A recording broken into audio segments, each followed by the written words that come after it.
I'm joined here today by Bradford Park Avenue forward Ollie Norman. Ollie, a warm welcome to the Horsfall. What was it that made you sign for the club? Thank you, but obviously signing for a club the size of Bradford Park Avenue in non-league is obviously something that brought me into the club.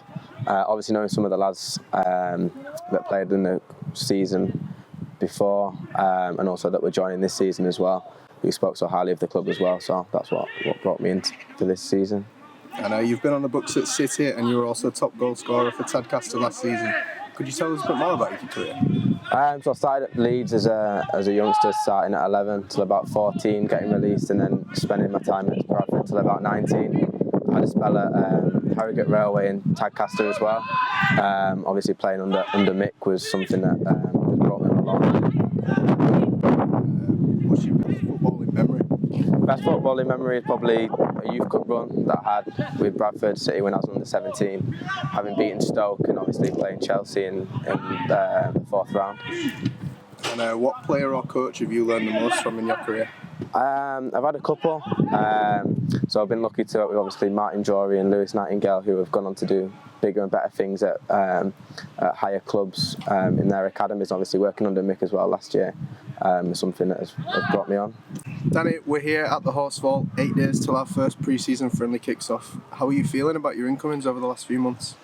Really good, really pleased with everything and how it's all gone. You know, we came back in relatively early pre-season to start. Unfortunately, we've not had the whole group together as of yet, just because of people being away and then people coming back, and then a few others have gone away, so it is what it is. But it's good to get the extra sessions in the players' legs, the ones who have been here throughout, and it'll stand them in good stead going forward. And what I've seen, really pleased with how they've all come back, which is what you want first and foremost. But it is a gradual process. It's a steady process and build up towards the start of the season.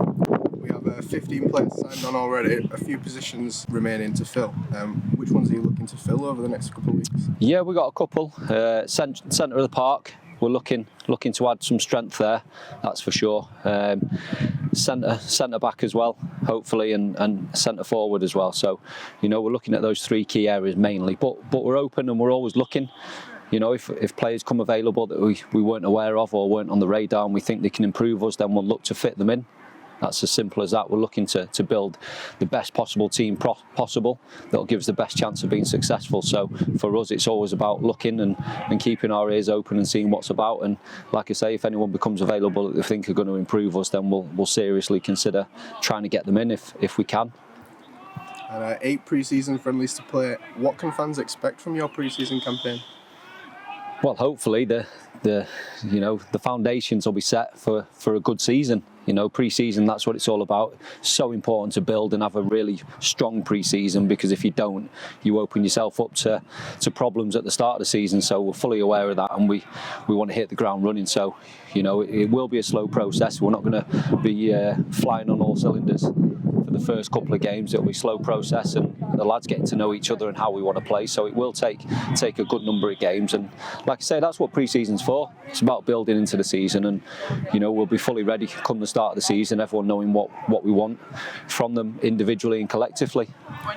And finally, talking on your backroom staff, I hear you have 2 new signings to announce. Yeah, so we've had a change of goalkeeper coach. You know, Dean Baker, he came in with me to assist me as well as lead the goalkeeping department. Unfortunately, he's left for pastures new, which does happen at these levels. But fortunately for me and the football club, we've brought Carl Lenigan in, very experienced goalkeeper coach who's going to be my assistant as well. Knows the leagues and knows the players, you know, like the back of his hand. So his guidance and his input is going to be valuable to myself and the players, that's for sure. And also Andy Johnson, who he was with us last season. He come in towards the back end of the season to help as a first team coach. So he's going to be my assistant as well. And together, hopefully, we can, you know, be very successful for the lads. Thank you, Danny.